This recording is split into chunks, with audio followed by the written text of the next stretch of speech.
తమ్ముళ్లకు అక్క చెల్లెలకు అందరికీ కూడా మనస్ఫూర్తిగా అభినందనలు, ధన్యవాదాలు. ఈరోజు అన్న నందమూరి తారక రామారావు గారి విగ్రహం ఆవిష్కరించుకున్నాం. సంక్షేమ పథకాల ఆద్యులు, తెలుగు జాతి గుండెల్లో ఆరాధ్య దేవుడు, మరణం లేని మహానేత, మహిళా శక్తిని, వెనుకబడిన వర్గాల శక్తిని గుర్తించినటువంటి మహానుభావుడు అన్న నందమూరి తారక రామారావు గారు. ఒకసారి ఆ రోజుల్లో వెళ్తే మొట్టమొదటిసారిగా రాజకీయ చరిత్రలో నడి రోడ్డుపై మండు టెండలో తిరుగుతూ, ప్రజల మధ్య ఉంటూ, ప్రజలను కలుస్తూ, నిద్రలేని రాత్రులు గడుపుతూ, నలుగురి మధ్య భోజనం చేస్తూ, రాజకీయ నాయకుడు అంటే ఇలా ఉండాలి అని చెప్పి మొట్టమొదటిసారిగా చూపించినటువంటి వ్యక్తి అన్న నందమూరి తారక రామారావు.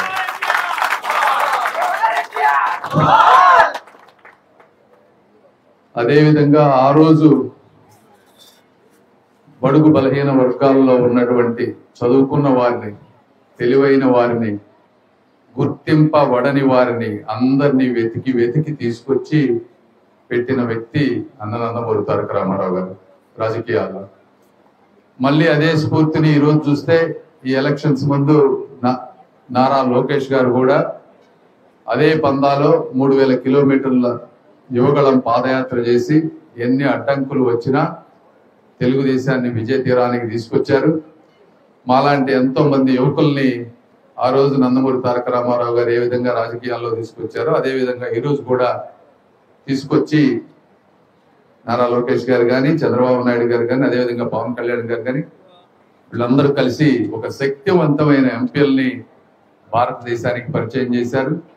శక్తివంతమైనటువంటి ఎమ్మెల్యేలను కూడా రాష్ట్రానికి పరిచయం చేశారు. ఇవన్నీ జరగటం వల్ల ఈరోజు చాలా పనులు జరుగుతూ ఉన్నాయి. గత 5 సంవత్సరాల్లో చూస్తే జగన్మోహన్ రెడ్డి గారు చరిత్రలో ఎంతో మంది ముఖ్యమంత్రులు వస్తారు కానీ ఇతను చేసినటువంటి అన్యాయం ఈ రాష్ట్రానికి బహుశా ఈ దేశ చరిత్రలోనే ఏ ముఖ్యమంత్రి కూడా చేసి ఉన్నాడు. ఒక రాష్ట్రానికి, ఒక రాష్ట్ర ప్రజలకు చేసినటువంటి అన్యాయం. ఎందుకంటే 5 సంవత్సరాలు మీరు చూస్తే మొత్తం రోడ్లన్నీ నాశనం అయిపోయినాయి. జనరల్ గా ఒకసారి రోడ్డు వేస్తే 5 ఏళ్ళు ఉంటుంది, కొంచెం బాగా వేస్తే 6-7 ఏళ్ళు ఉంటుంది. అవన్నీ ప్రతి సంవత్సరం 10%, 20%